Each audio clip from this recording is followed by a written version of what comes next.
Sir Richard Branson. The name itself evokes a carefully crafted image, the bearded, swashbuckling adventurer, the rebel billionaire who stuck his thumb in the eye of the establishment, the maverick entrepreneur with a flair for the dramatic. For decades, this persona was his greatest asset, the living embodiment of his Virgin brand, a brand synonymous with fun, innovation, and a touch of cheeky disruption.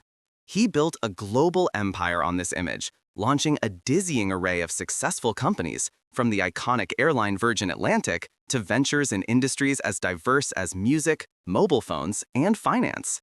Branson's achievements were so undeniable that in 1999, he was knighted by the Queen of England, the ultimate establishment honor for the ultimate anti-establishment businessman. Yet, despite a lifetime of soaring success, the final chapter of Branson's career has been defined by a series of catastrophic failures. His three most ambitious and technologically complex ventures, Virgin Galactic, Virgin Orbit, and Virgin Hyperloop, have not just stumbled, they have spectacularly crashed and burned, threatening to incinerate his legacy and bankrupt his entire empire. First, there is Virgin Galactic, the space tourism company that promised the dream of affordable space travel to the masses, offering 90-minute flights to the edge of space for a price tag of $450,000. After a surge of initial hype following its public debut, the company has become a black hole for capital, having never flown a single paying customer into space while burning cash at an astonishing rate of nearly $2 million per day. Then there was his other foray into the cosmos, Virgin Orbit. This company had a clever plan to launch small satellites into space by dropping a rocket from the wing of a modified Boeing 747. It too went public with grand promises, but the results were even more disastrous. In March 2023, the company was forced to cease operations and lay off almost its entire staff after its cash reserves evaporated, culminating in a swift and brutal bankruptcy. Finally, there was the futuristic dream of the Hyperloop. In 2017, the Virgin Group made a major investment in Hyperloop One, a startup aiming to revolutionize transportation with passenger pods rocketing through vacuum-sealed tubes at near supersonic speeds. With Branson installed as chairman and the company renamed Virgin Hyperloop, it was positioned as the next great leap in mass transit. Instead, it became a testament to the vast gulf between a brilliant idea and economic reality, burning through hundreds of millions of dollars before laying off half its staff and completely abandoning its vision for passenger travel. These high-tech failures are unfolding at the worst possible time, as the foundational pillars of Branson's empire are showing deep cracks. His crown jewel, Virgin Atlantic, has been hemorrhaging money, losing almost £500 million in 2021 alone, and facing immense pressure in a post-pandemic world. To keep the airline from collapsing, Branson has been forced to inject hundreds of millions of pounds of his own money, a lifeline funded in large part by selling his shares in Virgin Galactic. But with the stock price of his space company having plummeted over 90% from its peak, that well has all but run dry. For over 3 decades, Richard Branson seemed to possess the Midas touch, a unique genius for branding and disruption that allowed him to build a multi-billion-dollar fortune. But now his empire is teetering on the thinnest of ice. How did the man who outsmarted British Airways and revolutionized the music industry get it so wrong?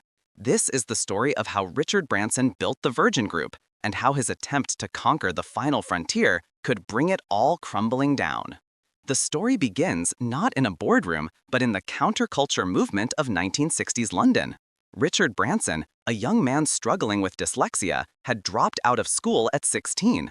His headmaster had famously told him he would either end up in prison or become a millionaire. He chose the latter. At just 15, he had already started his first real venture, a magazine called The Student. It wasn't just a school paper, it was an ambitious publication that captured the rebellious spirit of the era, featuring interviews with rock stars like Mick Jagger and intellectuals like Jean-Paul Sartre, alongside sharp criticism of the Vietnam War.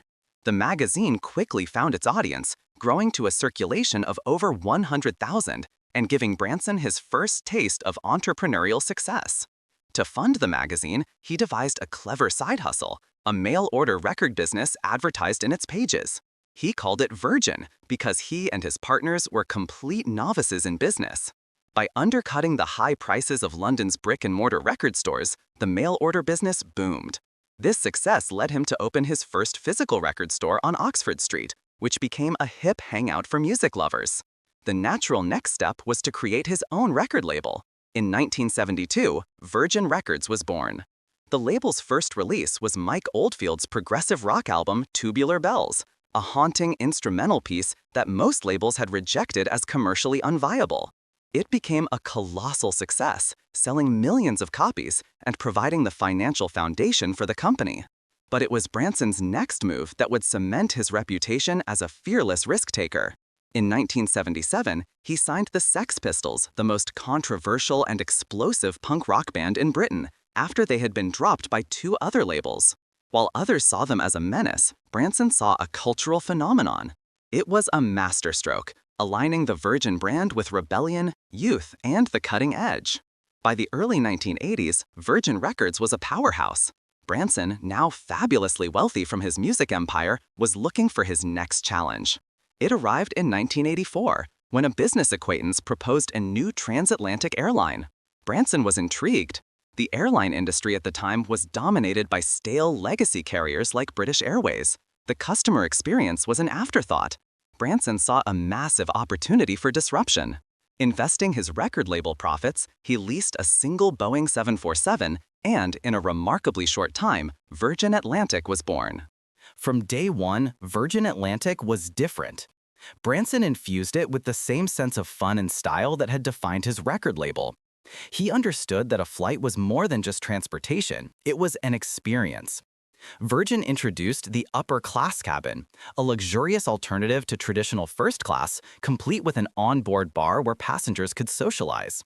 It was one of the first airlines to offer personal on-screen entertainment for every passenger, a revolutionary concept at the time.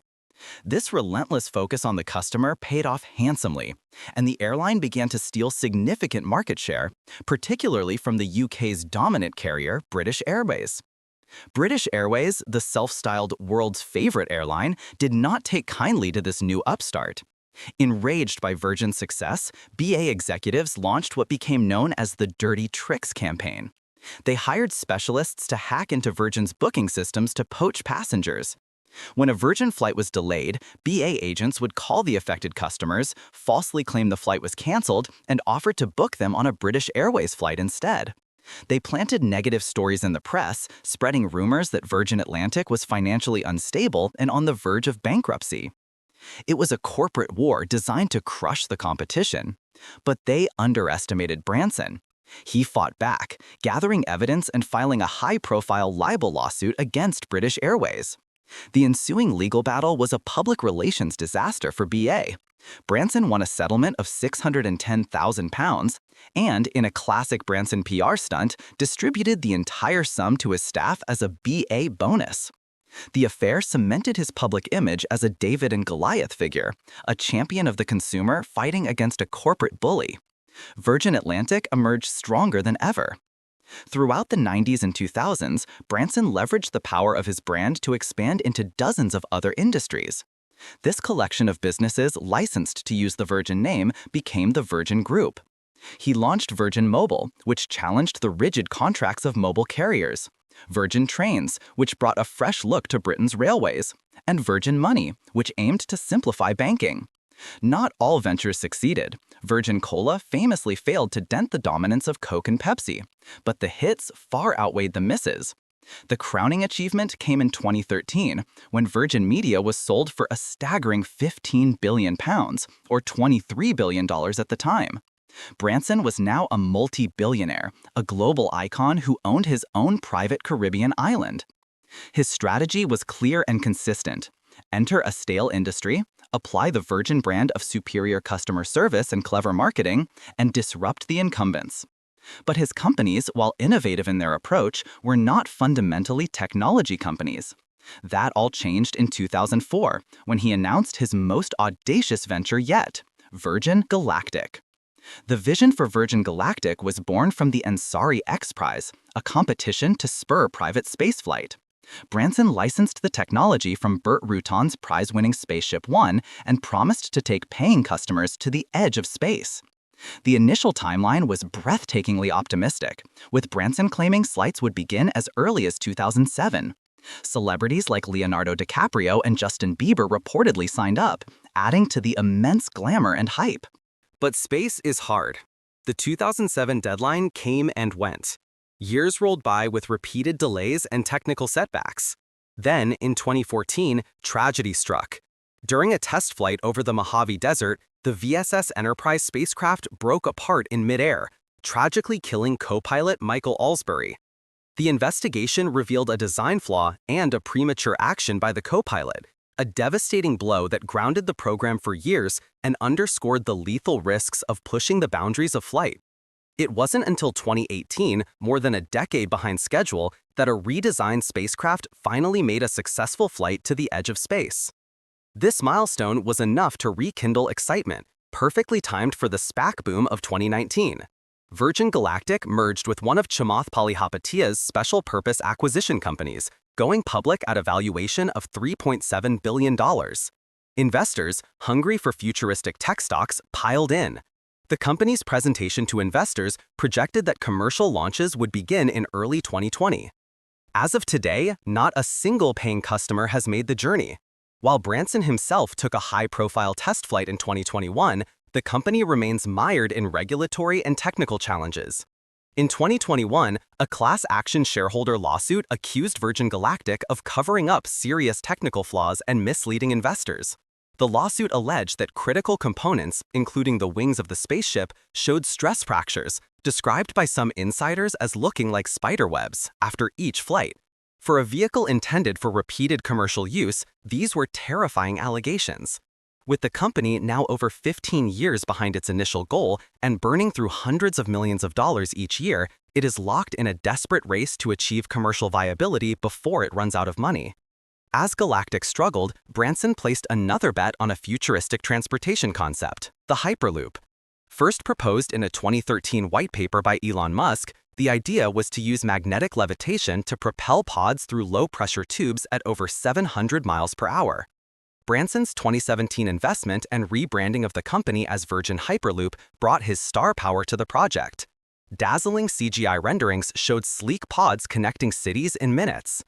However, the chasm between the concept's scientific possibility and its economic viability proved too vast to cross. The engineering challenges were immense. Building and maintaining a near-perfect vacuum tube over hundreds of miles of terrain, accounting for thermal expansion and seismic activity, was a monumental task. The economic hurdles were even greater. To achieve its top speeds, the Hyperloop tube must be almost perfectly straight. This would require building a massive, elevated platform over hills, valleys, and existing infrastructure, at a cost estimated to be in the tens of billions of dollars per route, far more expensive than high-speed rail or air travel. The idea was, for all practical purposes, doomed from the start. By 2022, the dream was dead. The company announced it was abandoning passenger transport entirely and laying off half its staff. It would now pivot to developing a smaller-scale system for transporting cargo. By then, Branson's initial investment had been vaporized. To stay afloat, the company sold a majority stake to its other primary investor, the Dubai-based port operator DP World. Branson lost his chairmanship and became a diluted minority shareholder in a company that was a pale shadow of its original grand vision. Branson's third and final high-tech gamble was Virgin Orbit. Spun out of Virgin Galactic, Orbit had a more practical and promising business model. Its air launch system, using a 747 named Cosmic Girl to carry a rocket to 35,000 feet before launch, offered real advantages. It allowed for flexible launch locations and could bypass the poor weather that often scrubs traditional ground launches. The market for launching small satellites was booming, though crowded with competitors like Rocket Lab. After 2 successful launches from California, Virgin Orbit planned a landmark mission for January 2023, the first ever orbital launch from UK soil. The launch from Cornwall was backed by the UK government and hailed as the dawn of a new British space age. The mission, named Start Me Up, carried 9 small satellites for a variety of commercial and government customers. The initial phase went perfectly. Cosmic Girl took off, flew to the designated drop zone, and released the rocket. But moments later, telemetry showed an anomaly. A dislodged fuel filter, a component worth about $100, caused the second-stage engine to overheat and shut down prematurely. The rocket and its multi-million-dollar payload were lost. For a young company in a fiercely competitive market, the failure was catastrophic. Customer confidence evaporated overnight. Planned future launches were put on hold. With no revenue coming in and its cash reserves dwindling, the company entered a death spiral. Just 2 months after the failed launch, Virgin Orbit halted operations, furloughed its staff, and in April 2023 filed for Chapter 11 bankruptcy. Its assets, including its beloved 747, were sold off for pennies on the dollar.